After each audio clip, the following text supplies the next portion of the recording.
ভিয়েনায় আইএই এর সদর দফতর থেকে শুরু করে হোয়াইট হাউসের অলিন্দে আজ নেমে এসেছে শ্মশানের নীরবতা।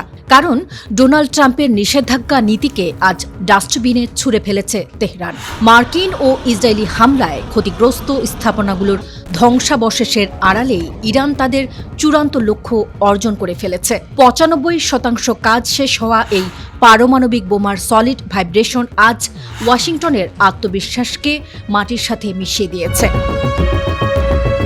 আন্তর্জাতিক পরমাণু শক্তি সংস্থা বা আইএই এর সাম্প্রতিক কারিগরি রিপোর্ট এবং সংস্থাটির প্রধান রাফায়েল গ্রোসির মিডিয়া মন্তব্যকে সরাসরি ডাস্টবিনে ছুঁড়ে ফেলেছে ইরান। ইরানের উপপররাষ্ট্রমন্ত্রী কাজেম গরিবাবাদী এক বিস্ফোরক বিবৃতিতে স্পষ্ট জানিয়ে দিয়েছেন, আমেরিকা ও ইসরায়েলের বিমান হামলার কারণে যেসব পরমাণু স্থাপনা ক্ষতিগ্রস্ত হয়েছে সেগুলোর অজুহাত দেখিয়ে ইরানের ওপর রাজনৈতিক চাপ সৃষ্টি করা যাবে না। তবে পশ্চিমা গোয়েন্দা সংস্থাগুলো রক্ত হিম করে দিয়ে আজ লিক হয়ে গেছে তেহরানের সেই অতি গোপন পারমাণবিক ব্লুপ্রিন্ট। আইএই এর ৬০% ইউরেনিয়াম সমৃদ্ধকরণের ধোঁয়াশাকে পেছনে ফেলে ইরানের প্রথম পারমাণবিক বোমার কাজ ইতিমধ্যে ৯৫% সম্পন্ন হয়ে গেছে। এনপিটি বা পরমাণু অপপ্রসারক চুক্তিকে সমৃদ্ধকরণের কোনো নির্দিষ্ট সীমা না থাকার আইনি ফাঁককে কাজে লাগিয়ে ইরান এখন সম্পূর্ণ প্রস্তুত এবং খুব শীঘ্রই মাটির নিচে একটি মেগা বিস্ফোরণ ঘটিয়ে এই বোমার চূড়ান্ত কার্যকারিতা পরীক্ষা করা হবে।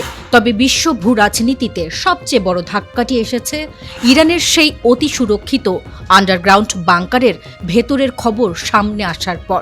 গোয়েন্দা মহলে এখন জোর গুঞ্জন, আমেরিকা ও মোসাদের চোখ ফাঁকি দিয়ে মাটির নিচের গোপন ডেরায় এই পরমাণু বোমা তৈরি করা হয়েছে। ঠিক সেই বাংকারেই এই মুহূর্তে অবস্থান করছেন ইরানের পরবর্তী সর্বোচ্চ নেতা হিসেবে আলোচিত মোজতবা খামেনি। শুধু তাই নয়, এই মেগা পারমাণবিক প্রজেক্টের নিরাপত্তা নিশ্চিত করতে রাশিয়ার এলিট ফোর্সের বিশেষ সেনা ক্রু এবং অত্যাধুনিক এয়ার ডিফেন্স সিস্টেম দিনরাত ২৪ ঘণ্টা বাংকারটিকে পাহারা দিচ্ছে। মার্কিন সামরিক থিঙ্ক ট্যাঙ্কগুলোর রিপোর্ট অনুযায়ী এই পরমাণু বোমার পরীক্ষা সফলভাবে সম্পন্ন হওয়ার ঠিক পর মুহূর্তেই এক ঐতিহাসিক নাটকীয়তার মধ্য দিয়ে জনসম্মুখে আত্মপ্রকাশ করবেন মোজতবা খামেনি, যা মধ্যপ্রাচ্যে পশ্চিমা আধিপত্যের কফিনে শেষ প্যারেক ঠুকে দেবে।